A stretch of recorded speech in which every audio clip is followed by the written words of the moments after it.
Hello. हम बच्चों के रिप्लाई देखते रहना सर, क्लास में कोई प्रॉब्लम हो तो उनको बता देना, है ना? ठीक है, रेगुलर रहना लास्ट तक।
Hello, good morning. फिर से हम लोग क्लास को स्टार्ट करते हैं, वापस से शुरू करते हैं।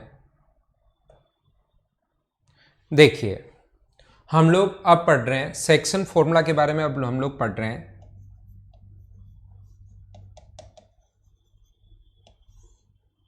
पॉइंट नंबर 5 में आप लोगों को बता रहा हूं।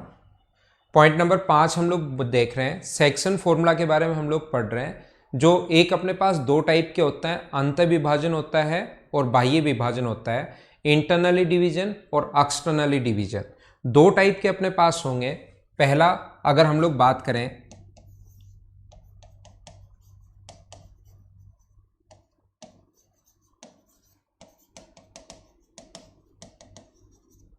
अंत विभाजन,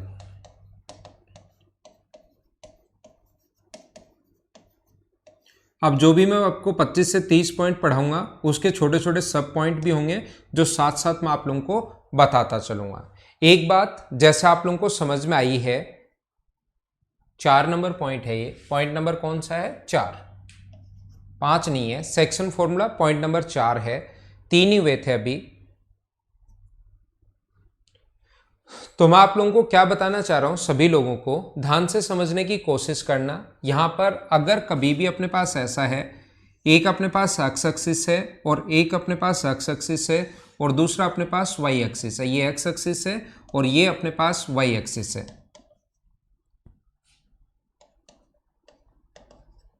और दूसरा ये है अपने पास वाई एक्सिस। अगर कोई भी पॉइंट अपने पास, एक पॉइंट यहां पर है, मान लो यहां पर कोई पॉइंट है अपने पास x1 y1, और यहां पर कोई दूसरा पॉइंट है अपने पास x2 y2, ये कोई दूसरा पॉइंट है अपने पास यहां पर जो कि x2 y2 है। इन दोनों को मिलाने वाली लाइन को, एक पॉइंट यहां पर है x, y, जो इसको मान लीजिए बांटता है m/n में। जो इसको ये चीज याद ही कर लेना अब आप लोग, ये बांटता है m/n में।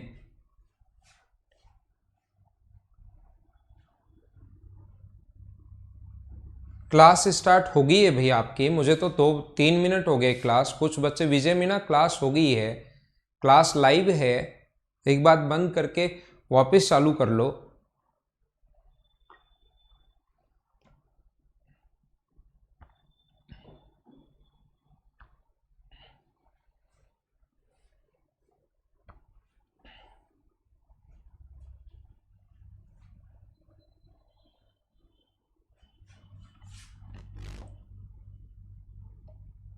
तो मैं आपको क्या कह रहा हूं कि यहां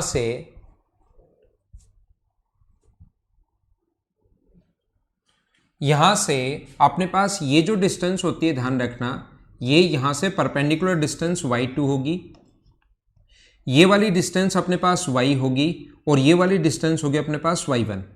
अगर यहां से एक्स एक्सिस से परपेंडिकुलर डिस्टेंस डालो तो याद रखना ये दूरी होती है y2, ये दूरी होती है y1, और ये दूरी अपने पास होती है y और ये दूरी होती है y1। तो एक बात ये चाहे आप लोग चाहो तो याद ही कर सकते हो, जब आप लोग इस पर परपेंडिकुलर डालोगे, इधर से ये परपेंडिकुलर अगर डालोगे यहां से, तो ये अगर डिस्टेंस होगी यहां से यहां तक y2 है, ये नीचे वाला अपने पास y है, तो ऊपर वाला कितना बचेगा, y2 माइनस y बचेगा। ऐसे ही अगर आप लोग यहां से परपेंडिकुलर डालोगे, इस पर अगर परपेंडिकुलर डालोगे तो ये टोटल अपने पास y था, और ये अगर नीचे वाला y1 है, तो ऊपर वाले की अगर मैं बात करूं टोटल तो y था, तो अपने पास ऊपर वाला जो बचा क्या y माइनस y1 बचा, क्या यहां से यहां तक। ये दूरी y2 माइनस y कैसे बची, और ये वाली जो दूरी है ये अपने पास y माइनस y1 कैसे बची। हाँ ना बोलिए, क्या आप लोग समझ पाए हो क्या। अब अपने पास यहां पर ऐसा है, सेम तरीके से ये यहां से यहां तक एक्स एक्सिस से परपेंडिकुलर डिस्टेंस x2, ये तो मैं बहुत बार बता चुका हूं, ये आपको याद हो गया होगा। यहां से यहां तक की परपेंडिकुलर डिस्टेंस अपने पास x2, यहां से यहां तक की परपेंडिकुलर डिस्टेंस अपने पास x है, तो क्या ये जो दूरी होगी वो अपने पास x2 माइनस x होगी, और ये वाली जो डिस्टेंस होगी यहां से यहां तक, वो अपने पास ये दूरी देखना, अगर आप कोई स्टूडेंट देखना चाहे सही तरीके से, ये यहां से यहां तक x है और यहां से यहां तक x1 है। तो जैसे ही यहां पर परपेंडिकुलर डालोगे तो x माइनस x1 बचेगी, और सेम ये होगी x माइनस x1। और ध्यान रखना ये अपने पास एक दोनों लाइन ये भी परपेंडिकुलर है, ये भी परपेंडिकुलर है। ऐसे आगे बढ़ा दो तब ये परपेंडिकुलर इस पर है, तो ये वाली लाइन और ये वाली लाइन दोनों पैरेलल होंगी। और अगर दो लाइन कभी भी पैरेलल हैं, अभी तक ज्योमेट्री मैंने नहीं पढ़ा है, जिसको थोड़ी बहुत आती होगी तो उसको पता होगा, ये इंटरनली डिवीजन में आपको पढ़ा रहा हूँ, अंतर विभाजन में आप लोगों को पढ़ा रहा हूँ, ठीक है। तो यहां पर इसको मैं मिटाता हूं, यही सोल्व करता हूं, और दो ट्रायंगल की अगर ये लाइन पैरेलल हो तो दोनों के दोनों ट्रायंगल हमेशा सिमिलर होते हैं, और सिमिलर ट्रायंगल की भुजाएं समान अनुपात में होती हैं, मतलब m अपॉन n बराबर, पहले की साइड m है और दूसरे की साइड n है, भुजाएं समान सेम रेशियो में होंगी, प्रोपोर्शन में होंगी। तो ये हम लोग लिख सकते हैं इसकी x माइनस x1, इसका x माइनस x1 अपॉन अपने पास दूसरा जो होगा उसका x2 माइनस x, और y की अगर बात करें इसकी ये वाली जो साइड होगी y माइनस y1 अपॉन अपने पास y minus y1 upon y2 minus y, दूसरी साइड जो होगी y2 माइनस y उधर वाले की।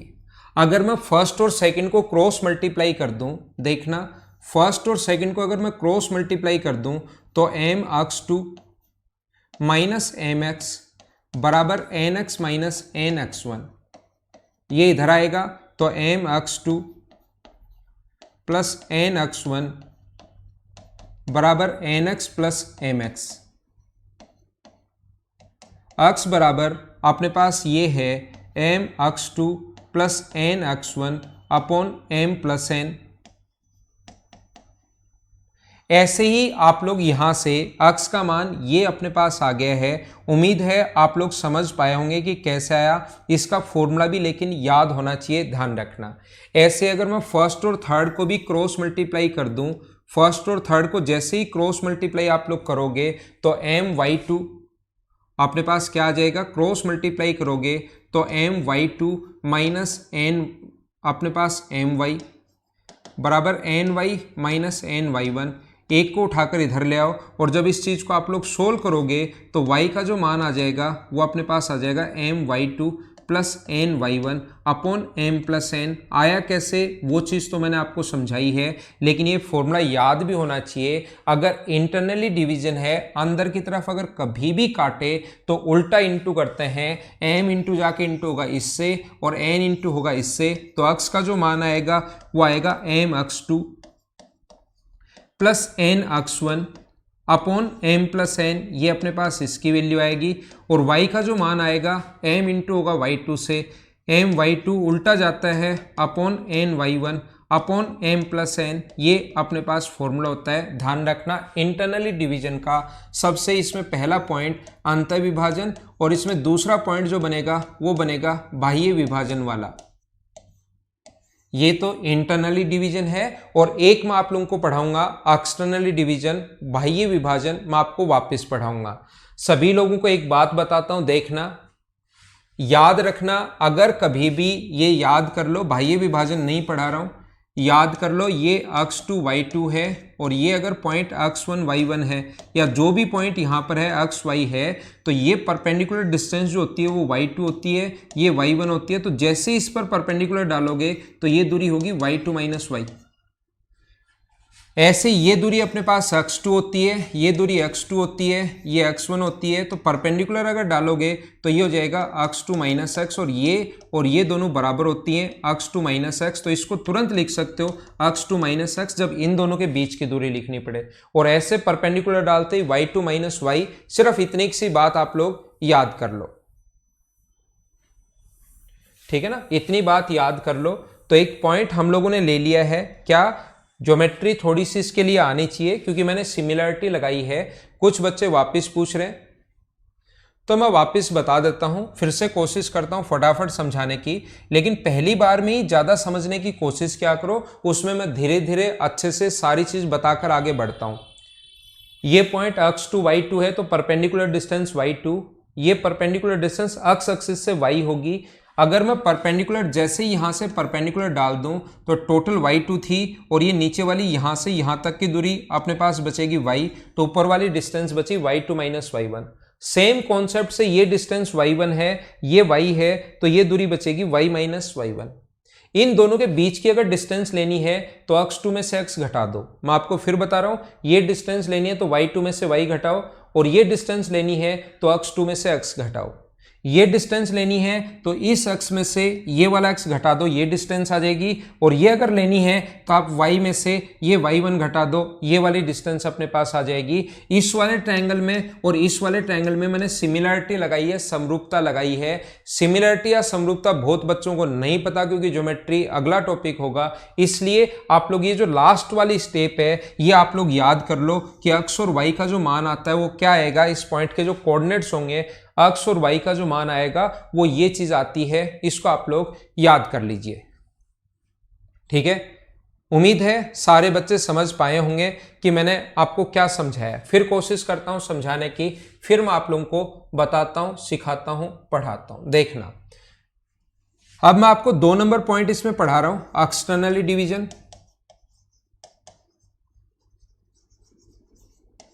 बाह्य विभाजन।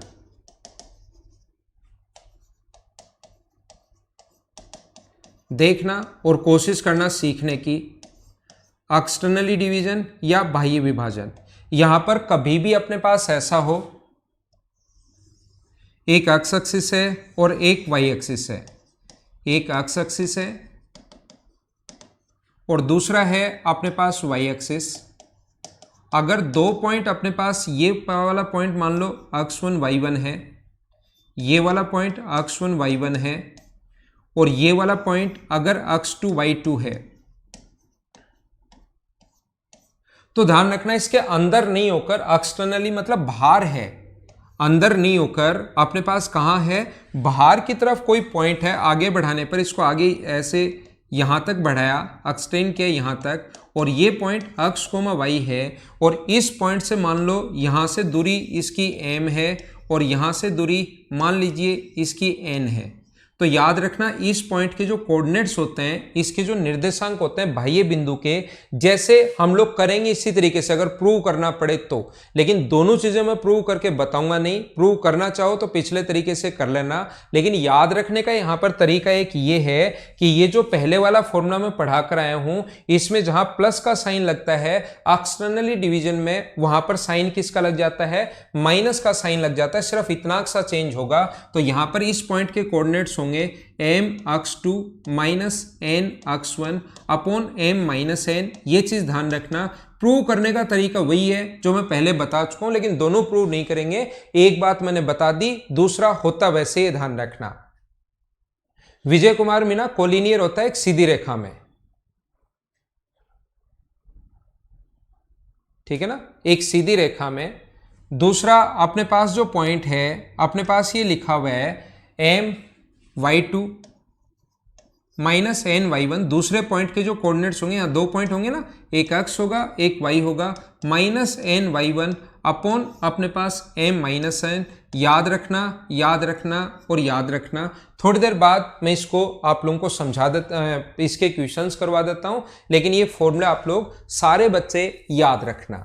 एक इसमें होता है अपने पास मिड पॉइंट के कोऑर्डिनेट्स कैसे निकालें। तो ध्यान रखना, मध्य बिंदु के कोऑर्डिनेट्स अगर निकालते हैं तो इसका मतलब m और n की जो वैल्यू है वो अपने पास 1 हो जाएगी। मिड पॉइंट के कोऑर्डिनेट्स, इसका तीसरा ही पॉइंट चल रहा है, इसका थर्ड जो पॉइंट होता है वो अपने पास होता है मिड पॉइंट के कोऑर्डिनेट्स, मध्य बिंदु के निर्देशांक। तो मध्य बिंदु में अपने पास रेशियो 1:1 हो जाता है। 2 पॉइंट अगर अपने पास है x1 y1 और दूसरा पॉइंट है x2 y2, और यहां पर मिड पॉइंट अगर है तो ये रेशियो 1:1 हो गया, यानी कि m और n का मान मध्य बिंदु पर m और n का मान 1:1 हो जाता है। तो m और n का मान अगर 1:1 रखोगे आप लोग उस फॉर्मूले में जो पढ़कर आए हैं 1 × x2 1 × x1, तो ये हो जाएगा x1 plus x2 upon m plus n, दोनों को ऐड करोगे तो कितना हो गया 2, और यहां पर ये होगा y1 प्लस y2 अपॉन 2। अगर कभी मध्य बिंदु के बारे में पूछे, मिड पॉइंट्स के बारे में अगर पूछे तो उसके कोऑर्डिनेट्स अपने पास x1 plus x2 by 2 plus y1 plus y2 by 2, ये अपने पास ध्यान रखना। धर्मेंद्र भामू सारी चीज मैं बताऊंगा, खुद ही मैं आपको बताऊंगा। ये अपने पास सारी चीजें जो भी मैं बताऊंगा हिंदी और इंग्लिश, भाई हिंदी वर्ड भी तो यूज कर रहा हूं मैं, हर चीज का आपका हिंदी लिखा होगा। मनीष बिश्नोई मेरे भाई, हर चीज की मैंने हिंदी बताई होगी, जहां मैं ये लिख रहा हूं वहां मैं साथ हिंदी भी लिखता हूं। देख लो आप, कहीं भी कुछ भी अगर मैंने बोला हो, सेक्शन फॉर्मूला, बाह्य विभाजन, ठीक है ना, अपने पास ये मैंने बता दिया है। तो यहां पर m और n का मान 1:1 ले लेंगे। मध्य बिंदु अगर कभी भी हो तो x1 plus x2 by 2 plus y1 plus y2 by 2। अब मैं आपको एक छोटा सा पॉइंट क्या समझाना चाह रहा हूं, इसमें 2 पॉइंट समझा चुका हूं, इंटरनली डिवीजन, एक्सटर्नली डिवीजन, ये 2 पॉइंट मैं आपको बता चुका हूं। अब जो 3 पॉइंट मिड पॉइंट क्या होंगे, चौथा पॉइंट समझाने की कोशिश कर रहा हूं, वो सभी लोग थोड़ा सा ध्यान से समझने की कोशिश करना। मैं आपको क्या बता रहा हूं, मैं आपको यह समझाना चाह रहा हूं कि जैसे अपने पास कभी कभार यहां पर यह कहेगा ये पॉइंट x1 y1 है और ये पॉइंट x2 y2 है, x2 y2 है। इस पॉइंट के कोऑर्डिनेट्स क्या होंगे, यदि m अनुपात n में अगर बांटे तो तुरंत हम लोग लिखेंगे m x2 n x1 upon m plus n। ये मैं आपको बता कर आया हूं, m x2 plus n x1 upon m plus n, और एक दूसरा और हो जाएगा। लेकिन कभी भी अगर पहले वो ये दे दे कि इस पॉइंट के कोऑर्डिनेट्स हम लोगों को दिए हुए हैं, एक अपने पास x है और एक अपने पास y है, तो आप लोग एक काम करो, यहां से मुझे m और n का रेशियो बताओ कि m और n का रेशियो क्या होगा। अगर उल्टा क्वेश्चन कभी पूछ ले, कि हम लोगों से अगर क्वेश्चन पूछ ले, ये अपने पास अगर कभी भी क्वेश्चन हम लोगों से पूछ लिया जाए कि उल्टा पूछ ले कि रेशियो बताओ क्या होगा, तो उस कंडीशन में आप क्या करोगे, आप लिखोगे mx2, यहां पर mx2 प्लस nx1, ये न्यूमेरिक वैल्यू दी हुई मिलेंगी, m प्लस n बराबर तो अपने पास x होगा, और दूसरा अपने पास my2 plus ny1 upon m plus n बराबर अपने पास y होगा। या तो आप लोग इनको सोल्व कर लेना, कोई प्रॉब्लम नहीं है, आंसर आ जाएगा। ये m, यहां पर ध्यान रखना x2 x1 और x की न्यूमेरिक वैल्यू दी हुई मिलेंगी। 1 मिनट रुक जाओ, क्वेश्चन आ जाएगा 1 या 2 मिनट बाद ही। दूसरा मैं क्या बताना चाह रहा हूं, न्यूमेरिक वैल्यू दी हुई मिलेंगी तो आसानी से सोल्व कर लोगे, और m और n का मान पूछेगा वो। फिर अगर m और n का मान पूछा है, रेशियो अगर निकाला है, तो मुझे बताओ इसको m/n/1 भी लिख सकता हूं क्या, अगर अनुपात पूछा है तो। और m का मान क्या मैं λ/1 कर सकता हूं क्या, इस चीज को मैं लैम्डा मान लेता हूं। तो जब कभी भी उल्टा रेशियो पूछे, जब कहेगा कि रेशियो क्या होगा, तो ये पॉइंट है मान लो x1 y1, ये पॉइंट है x2 y2, और बीच वाले पॉइंट के किसी भी पॉइंट के कोऑर्डिनेट्स देकर रेशियो अगर पूछे तो मैं क्या मान लूंगा, λ/1 मान लूंगा, ताकि मुझे एक ही चीज सोल्व करनी पड़े, λ/x2 अपॉन x1 अपॉन λ+1 बराबर अपने पास कितना होगा x। यहां से लैम्डा का मान आया मान लो 2/3, लेमडा का मान लो फ्रैक्शन में आया 2/3, तो 2/3 और 1 का अनुपात फिर बाद में लिख देंगे कि रेशियो होगा अपने पास 2:3, ये अपना आंसर आ जाएगा। मान लो लेमडा की वैल्यू आई, मैं क्या समझा रहा हूं देखिए, मान लो लेमडा की वैल्यू आई 5/7, तो मैं तुरंत लिख दूंगा जो रेशियो होगा वो कितना होगा 5:7 होगा। या लेमडा की वैल्यू मान लो 3 आई, तो तुरंत फिर अगर आई तो वो तो डायरेक्ट हम लोग यही लिख सकते हैं कि 3:1 होगा। रेशियो अगर पूछे तो ये हम लोग मानते हैं। आइए मैं कुछ चीजें आप लोगों को और सिखाने की कोशिश करता हूं और पढ़ाता हूं क्वेश्चंस। पहला क्वेश्चन जो अभी पढ़ा कर आया हूं ये रहा, चलो आप लोग करने की कोशिश करो सभी लोग।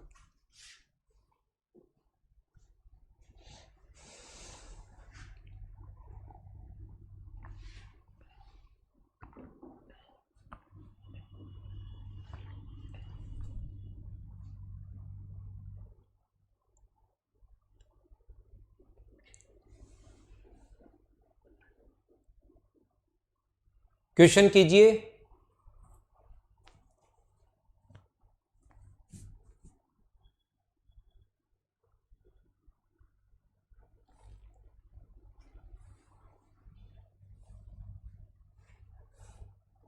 हाँ, एक्सटर्नली के लिए मिड पॉइंट बाहर की तरफ मिड पॉइंट दोनों का कैसे हो सकता है देखिए, तो मुझे ये बताओ सारे लोग, 4,3 और 8,5 को मिलाने वाले रेखाखंड को 3,1 से अंत विभाजित अगर किया जाए तो उस बिंदु के निर्देशांक क्या होंगे, कोऑर्डिनेट्स अपने पास क्या होंगे। तो यहां पर एक पॉइंट अपने पास 4,-3, दूसरा जो पॉइंट है 8,5, मिलाने वाले रेखा को 3:1 में अंत विभाजित अगर करता है, इंटरनली डिवीजन अगर करता है, तो आपकी प्रैक्टिस के लिए हर चीज का एक एक पॉइंट एक एक क्वेश्चन यहां पर लिखा हुआ है। तो 8 × 3 ये कितना होगा 24, और 1 × 4 ये कितना होगा 4 अपॉन 3 + 1 m+1। यहां पर 5 × 3 15, 1 का 3 से -3 अपॉन 3 + 1 यानी 4। ये यहां पर 28 में 4 का भाग दोगे तो 7 आ गया, 15 - 3 12 में 4 का भाग दोगे तो 3 आ गया। तो क्या सभी लोगों का आंसर 7,3 क्या बी ऑप्शन है? क्या सारे बच्चे अच्छे से समझ पाए हो क्या? एक इंटरनली डिवीजन करवा देता हूं, एक एक्सटर्नली डिवीजन करवा देता हूं और फिर उस पर एक रेशियो वाला क्वेश्चन करवा देता हूं। देखिए नेक्स्ट क्वेश्चन अपने पास ये रहा, क्वेश्चन नंबर 12। चलो आप लोग करने की कोशिश करो।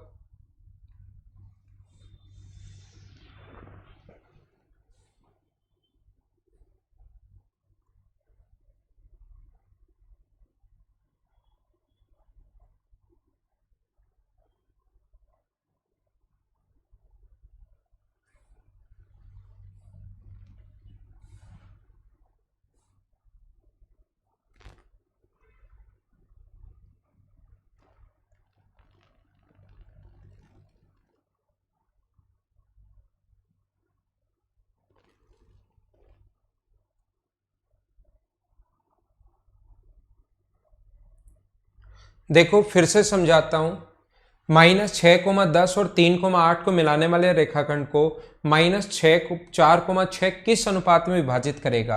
अब आप लोग पढ़ने की समझने की कोशिश करना, अगर किस अनुपात में विभाजित करेगा, अगर ऐसा हम लोगों से पूछे तो एक पॉइंट है -6,10 और एक पॉइंट है अपने पास कितना 3,-8। ये एक पॉइंट है जो इसको अपने पास कौन सा पॉइंट है -6,4 -4,6, इसको कौन से अनुपात में विभाजित करेगा। तो हम लोग m/n मानने के बजाय λ/1 मान लेंगे।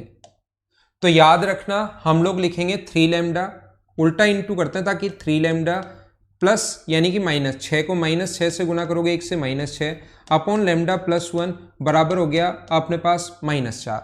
हाँ ना बोलिए, क्या एकदम ठीक है क्या? यहां पर अपने पास ये आएगा 3 लैम्डा -6 बराबर अपने पास माइनस का 4 लैम्डा प्लस का अपने पास 4 है। ये लैम्डा इधर आएगा तो 7 लैम्डा इक्वल्स टू अपने पास हो गया है 10। अपने पास कहीं पर ये -4 होगा ना, -4 होगा तो अपने पास कितना होगा 2। तो लैम्डा की जो वैल्यू आ गई वो क्या 2/7 आएगा क्या? 2/7 आएगा तो हमारा आंसर जो हो जाएगा वो 2:7 2:7, ये अपना आंसर आ गया 2:7। अब कुछ लोगों को अभी तक नहीं लगा है, लेकिन वापस पढ़ोगे, जब थोड़ा सा बार बार थोड़ी चीजें क्लियर होंगी तब जाकर पता लगेगा कि सर आपको क्या पता कि ये इंटरनली डिवीजन था, अंत विभाजन था, आपको ऐसा क्या पता, कैसे पता लगा, आपने ऐसे अंदर से पॉइंट कैसे मान लिया। तो मैं आप लोगों को अच्छे से सही तरीके से समझाना ये चाहता हूं कि आप लोग हमेशा कोई सा भी डिवीजन हो आप लोग इंटरनली डिवीजन ही मान, जब भी रेशियो पूछे तो आप लोग इंटरनली ही डिवीजन माना करो, अंत विभाजन ही माना करो, आप उसकी चिंता छोड़ दिया करो। और लास्ट में लैम्डा की वैल्यू अगर पॉजिटिव आए तो तुरंत समझ लेना कि 2:7 का अंत विभाजन है, इंटरनली डिवीजन है, ये आप लोग याद रखना। और अगर कभी भी इसकी वैल्यू नेगेटिव अगर आ जाए तो तुरंत समझ लेना है गलत मान चुके हो। कौन सा विभाजन होगा? एक्सटर्नली विभाजन होगा, एक्सटर्नली डिवीजन होगा, बाह्य विभाजन होगा। और अगर बाह्य विभाजन अपने पास आ गया इसका मतलब ये नहीं है कि आप लोग क्वेश्चन वापस करोगे, बस उसका माइनस हटाकर माइनस की जगह ब्रैकेट लगाकर लिख देंगे कि बाह्य विभाजन है, याद रखना। हाँ ना बोलो, क्या सारे बच्चे ढंग से समझ पाए हो? क्या ये चीज याद रखना, रेशियो अगर कभी भी हम लोगों से पूछे, चाहे इंटरनली भी पूछ सकता है या एक्सटर्नली भी हम लोगों से पूछ सकता है, तो एक्सटर्नली अगर आए तो तुरंत समझ लेना कि माइनस का साइन होगा, और माइनस का अगर साइन होगा तो ये अपने पास आंसर आ जाएगा। ठीक है, अनिल तूफानी, मैंने आपका नाम भी अनिल ही तूफानी है, देखो मैंने वैसे खुद ही रिपीट कर दिया है। आप कह रहे हो सर एक्सटर्नली हो तो इनफाइनाइट हो जाता क्या, तो मैं आपको खुद मेरी तरफ से ही समझा रहा हूं, आप फिर वही चीजें कह रहे हो कि सर आप ये नहीं बता रहे हो। मैं खुद ही मेरी तरफ से बता रहा हूं कि एक्सटर्नली अगर होता तो माइनस का साइन आता तो उससे आप समझ जाते, लेकिन आप अपनी मतलब शायद या कमेंट पर ध्यान दे रहे हो या क्या कर रहे हो, आप मेरी तो सुन ही नहीं रहे। देखो इस क्वेश्चन को करो जो पीछे समझा कर आया हूं, इसमें और सही समझाऊंगा, वापस रिपीट करूंगा। एक बार क्वेश्चन नंबर 13 करो। मैं धर्मेंद्र भामू यही चीज बता रहा हूं, ये आप करो, इसको फिर मैं आपको बताता हूं जो मैं समझाने की कोशिश कर रहा था। ये क्वेश्चन एक बार कीजिए आप लोग, ये लो।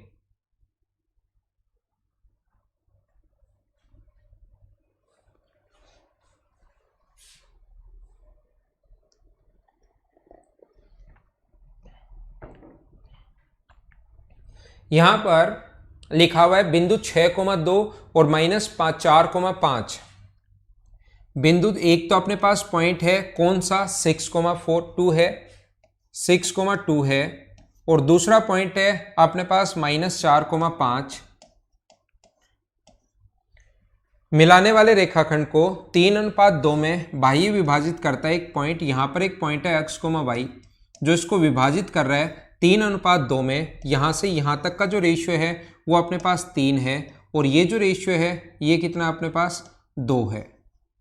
तो जब इस पॉइंट के कोऑर्डिनेट्स अगर आपसे पूछा जाए तो वो कहेगा 3 का गुना करोगे तो -12, और 2 का गुना इससे करोगे तो -12। अब की बार माइनस का साइन आएगा भाई बीच में, याद रखना, और 3 -1।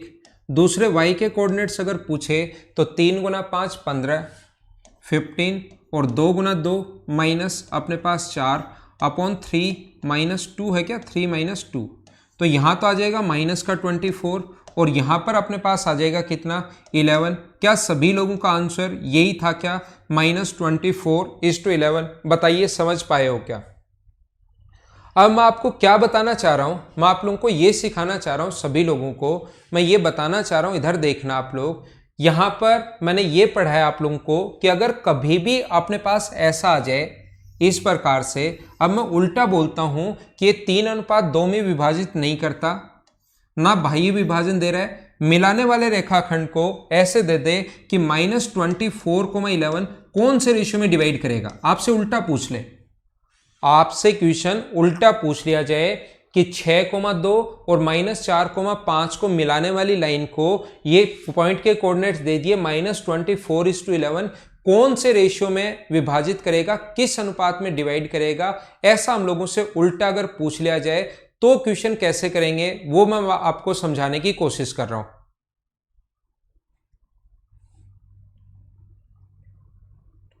तो यहां पर अपने पास ऐसा है,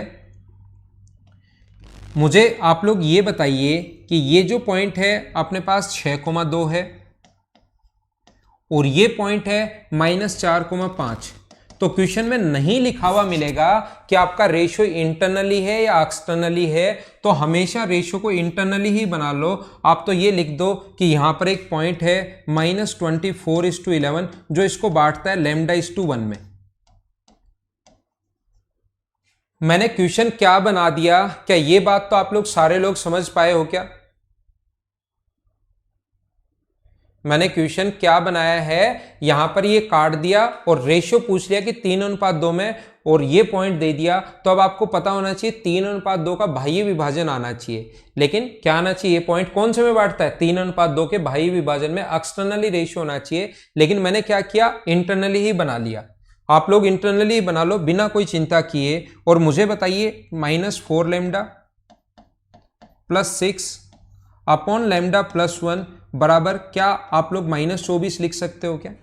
तो माइनस इसको अगर सोल्व करें, -4 λ + 6 बराबर -24 λ -24 क्रॉस मल्टीप्लाई कर दिया। तो यहां पर ये लैम्डा इधर आएगा, तो ये अपने पास इधर आकर प्लस का हो जाएगा 20 लैम्डा, क्योंकि माइनस इधर आएगा तो पॉजिटिव, और ये उधर जाएगा तो माइनस का 30 बनेगा। 0 से 0 कट गया है अपने पास। तो लैम्डा की वैल्यू अगर सोल्व करूं तो क्या -3/2 आ गया है क्या? अब आप तुरंत समझ लेना कि मुझसे गलती हो गई। ये इंटरनली डिवीजन नहीं है, ये कौन सा डिवीजन है, एक्सटर्नली डिवीजन है। इसके लिए ये माइनस का साइन आ रहा है। इसका मतलब ये नहीं है कि आप लोग वहां पर बैठ कर हो गलती होगी मेरे से तो, और ये तो मुझे बाहर वाला लेना चाहिए था कि वापस करना शुरू कर दो 6,2।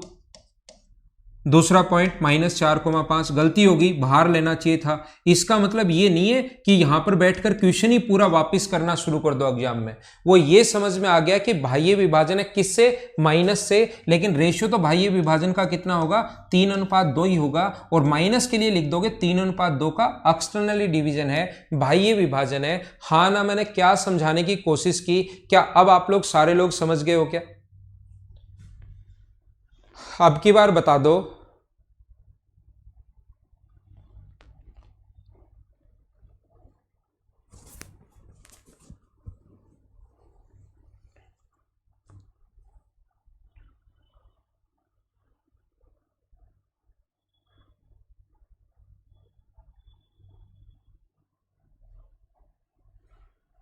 उम्मीद है समझ में आया होगा आपको।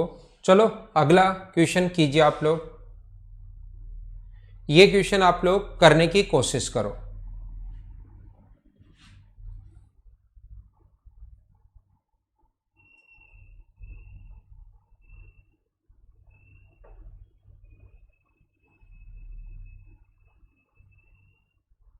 समझ में आ गया ना? प्रेम, चौधरी जी, अनिल, सभी को समझ में आ गया। चलो अगला करो। ठीक है,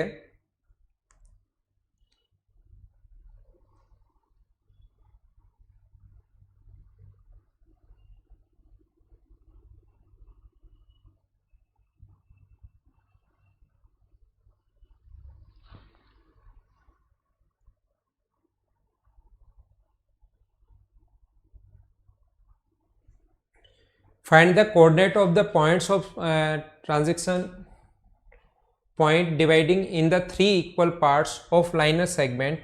ये सम त्रिभाजित करता है भैया, ऐसे करो, 3 इक्वल पार्ट्स में डिवाइड करता है।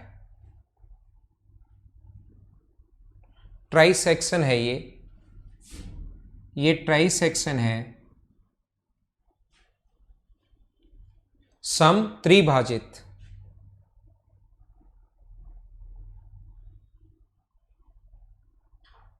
देखिए तो याद रखना, ध्यान रखना, यहां पर अपने पास ऐसा है, ये अपने पास कोई भी पॉइंट है जो समत्रिभाजित 2 पॉइंट है ए और बी, तो इसको समत्रिभाजित बिंदु के 3 इक्वल पार्ट्स में डिवाइड करने वाले पॉइंट के कोऑर्डिनेट्स क्या होंगे, यानी 2 पॉइंट होंगे।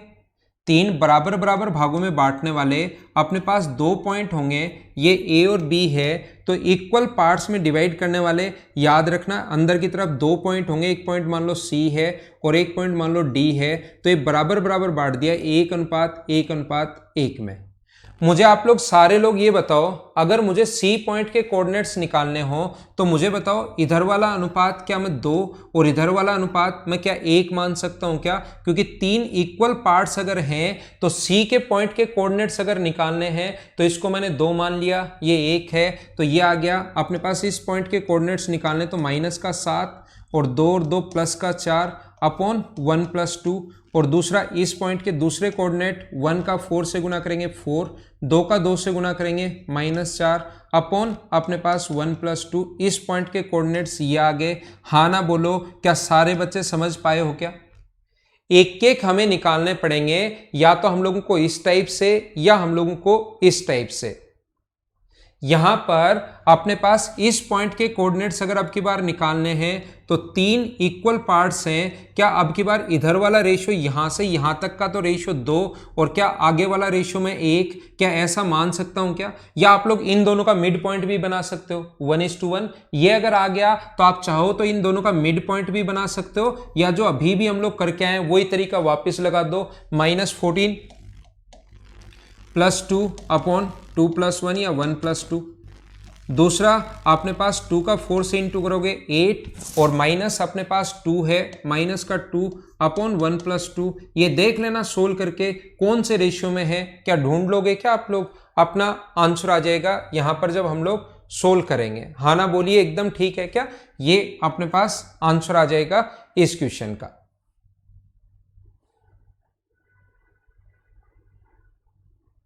ठीक है, क्या आगे चलें नेक्स्ट पॉइंट पर? तो ये था अपने पास सेक्शन फॉर्मूला था कि हम लोग किसी चीज को इंटरनली डिवीजन कैसे करते हैं, एक्सटर्नली डिवीजन कैसे करते हैं, और रेशियो अगर कभी हम लोगों से पूछ ले तो उस क्वेश्चन को हम लोग कैसे सोल्व कर पाएंगे। ये हमारा क्वेश्चन था। क्या इसका एक क्वेश्चन और आप लोग कर लीजिए, क्वेश्चन नंबर 15 कैसे सोल्व करोगे? चलो एक क्वेश्चन और कर लो, क्वेश्चन नंबर 15 का।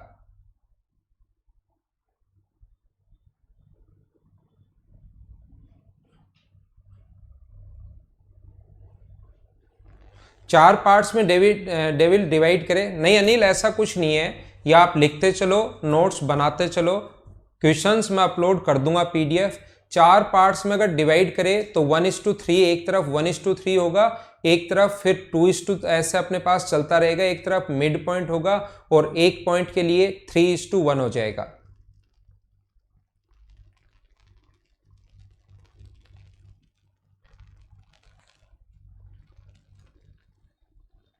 ठीक है धर्मेंद्र,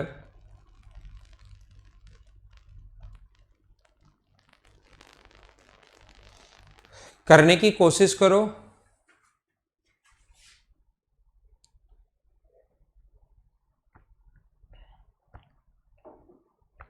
हाँ, पीडीएफ अपलोड करवा देंगे, नोट्स तो बनाओ।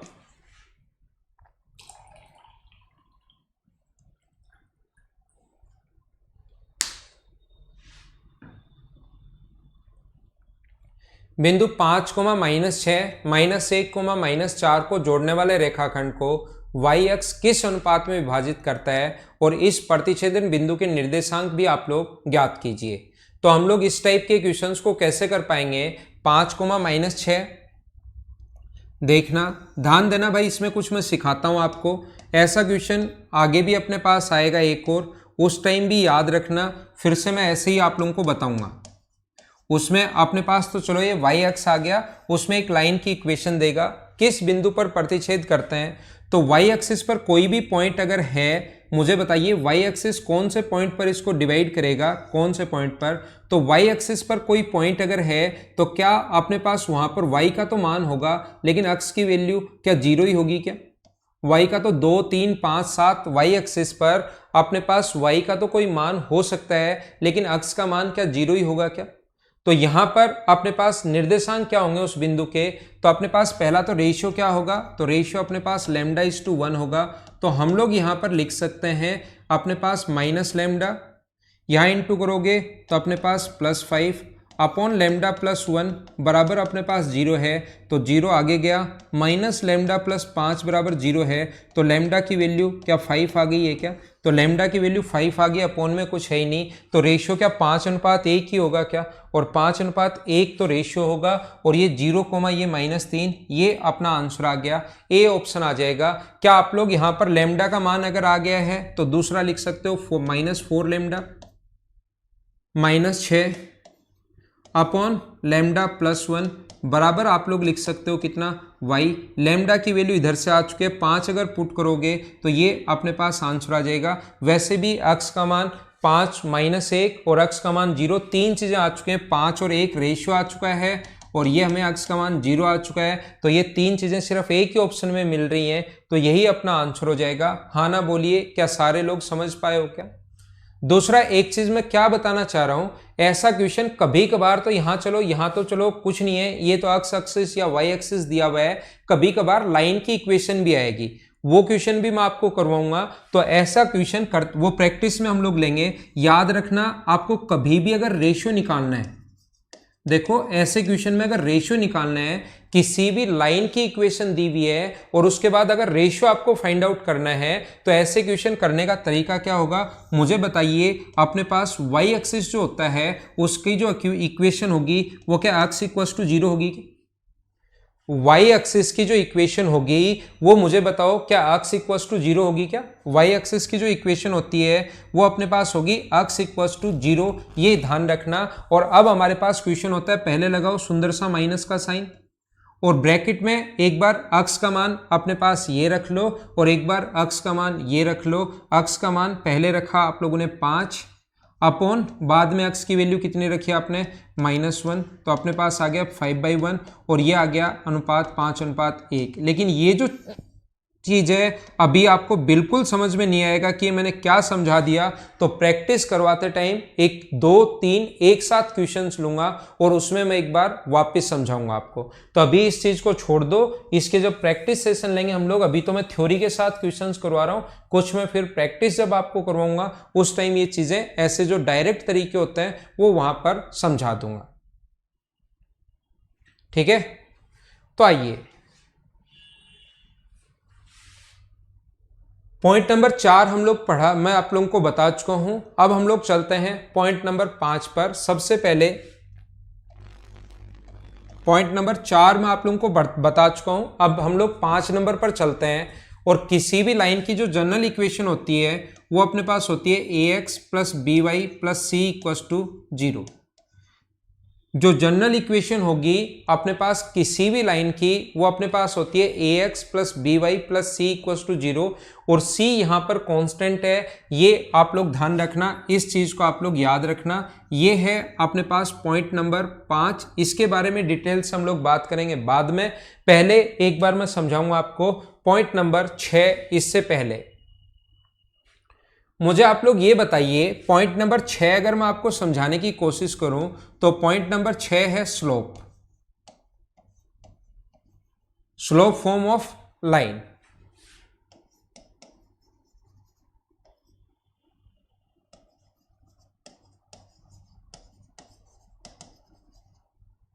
देखिए स्लोप क्या होता है, ये अपने पास अगला जो पॉइंट होगा वो डिटेल से मैं आप लोगों को समझाऊंगा। 7 नंबर पॉइंट मैं आपको यहां पर बताने वाला हूं, 5 6 और 7 नंबर पॉइंट में आपको बताने वाला हूं स्लोप या ढाल के बारे में, तो इसमें आपको चिंता करने की जरूरत है नहीं।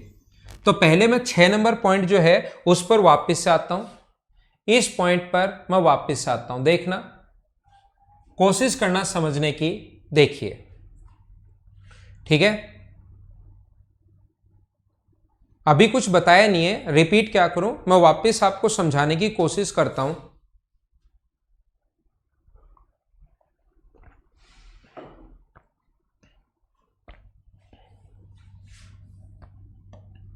देखिए कोशिश करना समझने की। यहां पर अगर कोई भी अपने पास ऐसा है, ये अपने पास y एक्सिस है और ये अपने पास x एक्सिस है, यहां से एक लाइन पास हो रही है, ये जो लाइन है वो यहां से कोई भी लाइन पास हो रही है,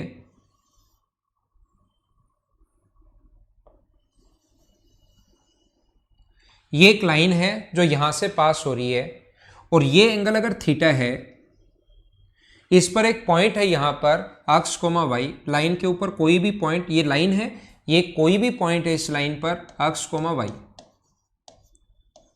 ध्यान से समझने की कोशिश करना, आज तक हो सकता है रटा हो, आज पहली बार समझ में आ जाए, या नहीं पता तो चीजें आपको पता लगेंगी और ये भी पता लगेगा कि कौन सी चीज कहां से क्या होती है। और ये जो दूरी है यहां से यहां तक, उसको मान लीजिए आप लोग सी मान लीजिए, ये जो पॉइंट है इसको आप लोग मान लीजिए यहां से यहां तक की दूरी आपके पास सी है।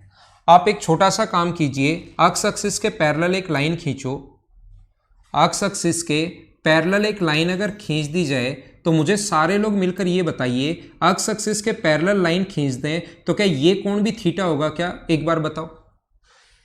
अगर ये एंगल मैंने थीटा ले लिया तो ये एंगल भी थीटा होगा, हाँ ना बोलिए, क्या एकदम ठीक है क्या?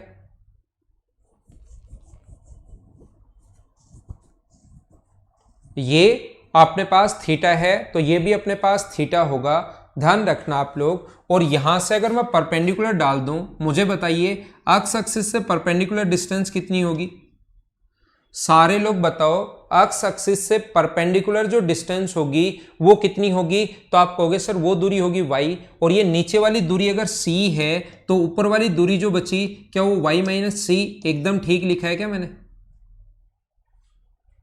मुझे बताइए, ऊपर वाली जो डिस्टेंस है यहां से यहां तक परपेंडिकुलर डिस्टेंस अगर y है और इस दूरी को अगर मैं c मानूं तो मुझे बताइए ऊपर वाली जो डिस्टेंस बचेगी वो क्या अपने पास y माइनस सी होगी क्या? और ये y माइनस सी अगर है तो ये जो डिस्टेंस है अपने पास यहां से यहां तक, ये जो दूरी है वो अपने पास x अगर होगी तो टेन थीटा बराबर क्या अपने पास, मुझे बताइए, परपेंडिकुलर अपॉन हाइपोटेनस, क्या y माइनस सी अपॉन मैं x लिख सकता हूं क्या?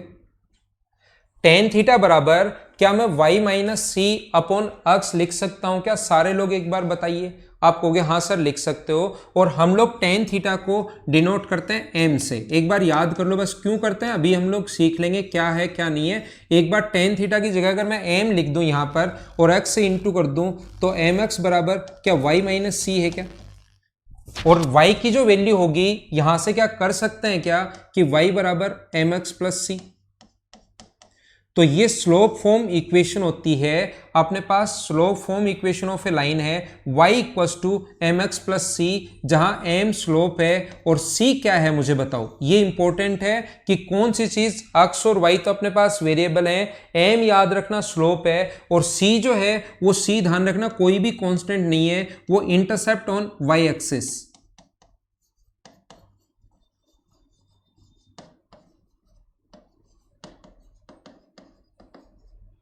यहां पर C जो है वो y अक्ष पर काटा गया अंतःखंड है,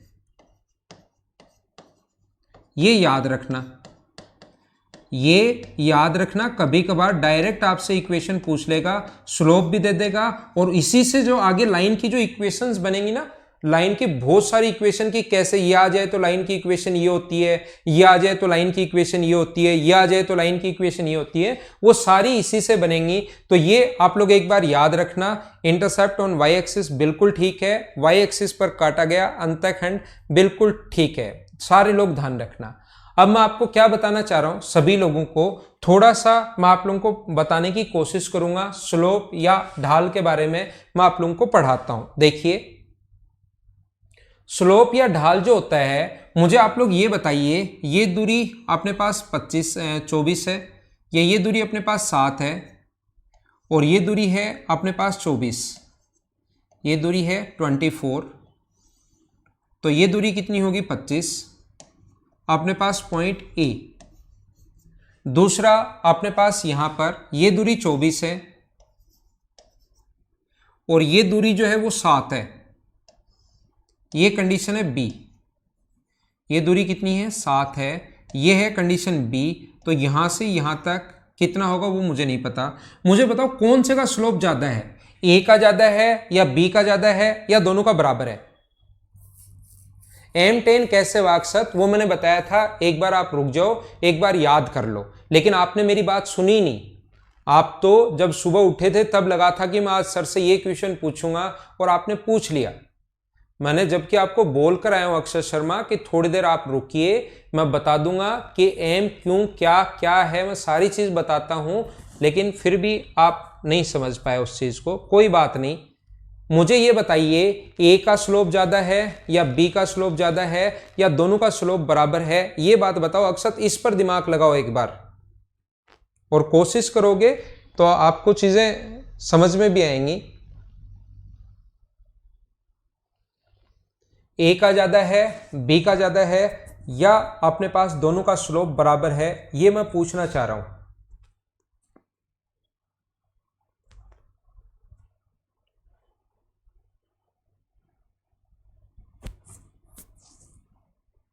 देखिए मैं आप लोगों को बताता हूं, यहां पर ये जो अपने पास है स्लोप का मतलब 7 का स्क्वायर प्लस 24 का स्क्वायर, ये होगा 25 का स्क्वायर, और स्लोप यानी कि 7 का स्क्वायर प्लस 24 का स्क्वायर 25 का स्क्वायर। तो स्लोप का मतलब ये लेंथ नहीं होती, याद रखना, आप लोग बराबर मत मान लेना, स्लोप का मतलब ये लेंथ नहीं होती। स्लोप का मतलब है, मुझे बताइए कोई भी वस्तु उसके ऊपर रखो, डिस्टेंस तो बराबर है, लेकिन कोई भी वस्तु इसके यहां पर अगर रखी जाए यहां पर, तो लुढ़कती हुई आप लोग खुद देखिए कि फास्ट कौन से में नीचे आएगी। लुढ़कती हुई फास्ट नीचे ए में आएगी या बी में आएगी, तो आप कहोगे ए में आएगी, तो याद रखना अपने पास ए में जल्दी नीचे आएगी, तो ए का स्लोप ज्यादा है, ध्यान रखना। स्लोप का मतलब होता है जितना हाइट अपने पास है और जितनी ये डिस्टेंस है, इसको हम लोग स्लोप बोलते हैं। स्लोप का रियल में जो मीनिंग होता है अगर हम लोग देखें तो स्लोप का मतलब होता है राइज अपॉन रन। स्लोप या ढाल या ग्रेडियंट, इसका जो मतलब होता है, ध्यान रखना, प्रवणता, इन सभी का मतलब होता है राइज अपॉन रन। राइज का मतलब जितना आप लोग ऊपर उठे, राइज का मतलब जितना आप लोग ऊपर उठते जा रहे हो, और अपने पास रन का मतलब जितना आप लोग आगे की तरफ भाग रहे हो। जितना आप लोग ऊपर उठते हो और जितना उसके साथ साथ आगे की तरफ अगर भागते हो, अगर कभी भी ऊपर तो उठते हो ज्यादा और आगे चलते हो कम, तो ध्यान रखना स्लोप ज्यादा होगा। ऊपर तो ज्यादा उठते हो और आगे की तरफ अगर कम चलते हो तो स्लोप ज्यादा होगा, और ऊपर तो कम उठते हो आप और आगे की तरफ बहुत चलते हो, इतना ऐसा आगे की तरफ तो इतना चल लिए यहां से यहां तक, और यहां तक स्लोप अपने पास ऊपर की तरफ सिर्फ इतना ही उठे हो आप, तो इसका मतलब यहां पर स्लोप कम होगा। राइज अपॉन रन का मतलब, क्योंकि हम लोग कोऑर्डिनेट ज्योमेट्री पढ़ रहे हैं, हमें यह भी साथ ध्यान रखना चाहिए कि हम लोग कोऑर्डिनेट ज्योमेट्री पढ़ रहे हैं, हम लोग निर्देशांक ज्यामिति पढ़ रहे हैं। तो मुझे बताइए राइज अपॉन रन का जो मतलब होता है, यहां पर ऊपर की तरफ अगर कोई भी चीज उठेगी, ऊपर की तरफ अगर कोई भी चीज उठेगी, तो मुझे बताइए चेंज इन वाई होगा क्या? तो याद रखना अपने कोऑर्डिनेट ज्योमेट्री में स्लोप का मतलब होता है, वो होता है change in Y upon change in X. अपने पास इसमें change in Y upon change in X, या 2 पॉइंट अगर हो, चेंज इन वाई को क्या लिख सकते हैं, 2 पॉइंट अगर हो तो क्या हम लोग y2 minus y1 upon x2 minus x1 भी लिख सकते हैं क्या? तो ये जो स्लोप या ढाल या जो ये होता है, इसको बार बार आपको किसी भी इक्वेशन में आप लोग ये नहीं लिख सकते y बराबर स्लोप इंटू एक्स प्लस सी, अजीब लगेगा। इक्वेशन अगर लिखनी है तो y बराबर ढाल गुना एक्स, ये अजीब लगेगा।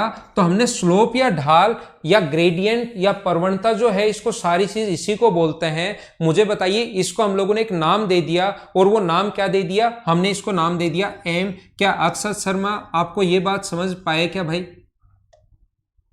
यहां पर हम लोगों ने क्या किया, इसको एक नाम दे दिया, किसी भी चीज को डिनोट कर देते ना किसी भी चीज से, तो इसको स्लोप या ढाल को हम लोगों ने यहां पर लिखना शुरू कर दिया, किससे, एम से डिनोट करना शुरू कर दिया, एम से डिनोट करना शुरू कर दिया। हाँ ना बोलिए, क्या एकदम ठीक है क्या?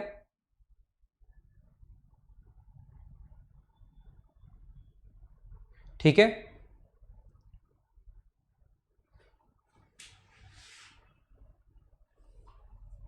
आगे बात समझ में। अब कोई भी स्लोप या जो ढाल है वो आप लोग 3 तरीके से निकाल सकते हो। कोई भी स्लोप या ढाल जो होता है उसको निकालने के जो तरीके होते हैं वो आपके पास 3 तरीके होते हैं। पहला, आपके पास दूसरा, और आपके पास तीसरा। किसी भी स्लोप ढाल, ग्रेडियंट होता क्या है पहले तो मैंने ये बताया, change in y upon change in x। दूसरा मैं बताता हूं इसको निकालने के अपने पास तरीके कितने हैं, स्लोप, ढाल या ग्रेडियंट को निकालने के अपने पास मेथड होते हैं 3। इसको 3 तरीके से आप लोग निकाल सकते हो। कैसे, मैं आप लोगों को बताता हूं। पहला तरीका क्या हो सकता है, पहला जो तरीका अपने पास हो सकता है वो अपने पास तरीका है चेंज इन y अपॉन चेंज इन x का मतलब अगर 2 पॉइंट दे, x1 y1 x1 y1 2 point दिए हुए हैं तो पहले ही पढ़ा कर आ गए ऊपर, x2 y2, तो स्लोप कैसे निकालोगे, x2 y2, तो अपने पास स्लोप का फॉर्मूला ये जो ऊपर लिखा है हमने, पहला तरीका y2 माइनस y1, ये कब, जब 2 पॉइंट गिवन हो। ये कब होता है, जब अपने पास 2 पॉइंट गिवन हो, तो अपने पास तरीका ये होता है।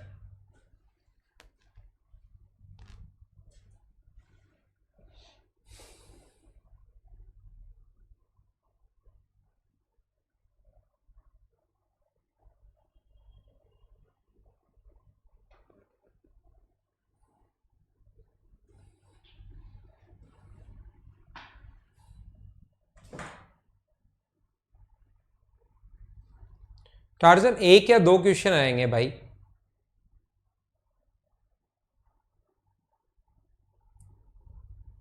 दूसरा आप लोग कैसे निकाल सकते हो, ध्यान रखना, एक्स एक्सिस के धनात्मक दिशा में बनाया गया कोण, याद रखना आपका धनात्मक दिशा का मतलब ये वाली डायरेक्शन होती है एंटी क्लॉकवाइज।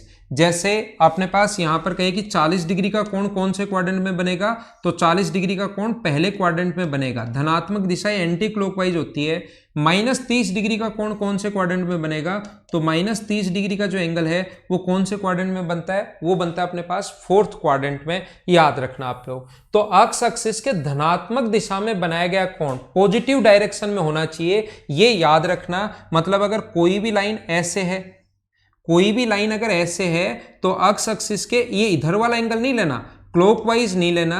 कैसे लेना आपको, एंटी क्लॉकवाइज बनाया गया जो कोण होता है उसको हम लोग लेते हैं किसमें, अपने पास ग्रेडियंट, ढाल या स्लोप में। तो स्लोप निकालने का दूसरा तरीका होता है एक्स एक्सिस में लगाया गया कोण जो होता है वो tan थीटा, tan की फॉर्म में ले लो। अब बात आती है कि सर tan की फॉर्म में ही क्यों लेते हैं, क्योंकि अगर आप लोग लाइन ड्रॉ करते हो तो change in y upon change in x, ये चेंज इन y है यहां से यहां तक, ये चेंज इन x है, तो परपेंडिकुलर और बेस का रेशियो किस में होता है, तो आप कहोगे सर परपेंडिकुलर और बेस का रेशियो तो tan में ही होता है, इसलिए हम लोगों के कभी कभार तो 2 पॉइंट देगा, कभी कभार 2 पॉइंट नहीं देकर एक्स एक्सिस के साथ बनाया गया कोण दे देगा, जैसे 30 डिग्री। तो अब बताओ स्लोप कितना होगा, tan 30, तो tan 30 की वैल्यू कितनी होती है 1/√3, तो उसका जो स्लोप होगा वो कितना होगा 1/√3 होगा। हाँ ना बोलिए, क्या सारे लोग समझ पाए हो क्या। और तीसरा जो अपने पास है स्लोप निकालने का तीसरा तरीका जो ax plus B Y plus C equal to 0, ऐसे अगर लाइन की इक्वेशन दी हुई हो, लाइन की जनरल इक्वेशन जो दी हुई हो, जो मैं पीछे पढ़ाकर आपको आया हूं, तो यहां पर स्लोप निकालने का जो मेथड होता है वो होता है -a/b। ये स्लोप आप 3 तरीके से स्लोप निकाल सकते हो। अब सर 3 तरीके की क्या जरूरत है, वो 3 तरीकों की इसलिए जरूरत है, 2 पॉइंट दे देगा तो स्लोप निकालने का तरीका ये है। पॉइंट के बारे में कोई बात ही नहीं की, कहा कि एक्स एक्सिस के पॉजिटिव डायरेक्शन में एंटी क्लॉकवाइज बनाया गया कोण 60 डिग्री है या 45 डिग्री है, तो स्लोप बताओ। तो उस टाइम स्लोप हम लोग ऐसे निकालते हैं tan 30। अगर अपने पास यहां पर लाइन की इक्वेशन दे दे, अब स्लोप बताओ, ना तो पॉइंट दिया ना एंगल दिया, अब स्लोप बताओ, तो -a/b। अब बात यह है कि सर ये -a/b कैसे आया, आपने ये समझा दिया, ये समझा दिया, ये कैसे आया, तो इसको इस फॉर्म में कन्वर्ट करते हैं। लाइन की जो इक्वेशन होती है ना स्लोप फॉर्म में, y = mx + c। ध्यान रखना ये c अलग होता है और ये c यहां पर कांस्टेंट है, दोनों को सेम मत मान लेना। इस इक्वेशन में तो c जो होता है वो y एक्सिस पर काटा गया अंतःखंड है, और यहां पर c कोई भी अपने पास कोई कांस्टेंट वैल्यू है।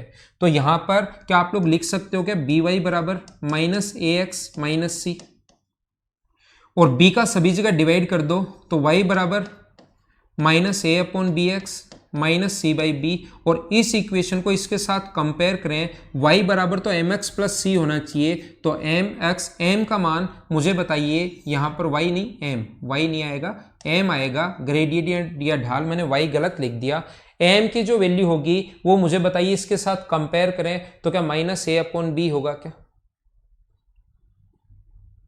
ठीक है, ओके, थैंक यू। ये थी आज की हमारी क्लास। अगली क्लास इस चैप्टर की तो अब मंडे को ही होगी, ध्यान रखना। इस चैप्टर की जो क्लास होगी अब मंडे को ही रखेंगे। Okay, thank you. मंडे को भी वही 2 घंटे क्लास होगी। बाकी कुछ बच्चों को जो मैं प्रॉफिट एंड लॉस पढ़ा रहा हूं वो तो सैटरडे को क्लास होगी।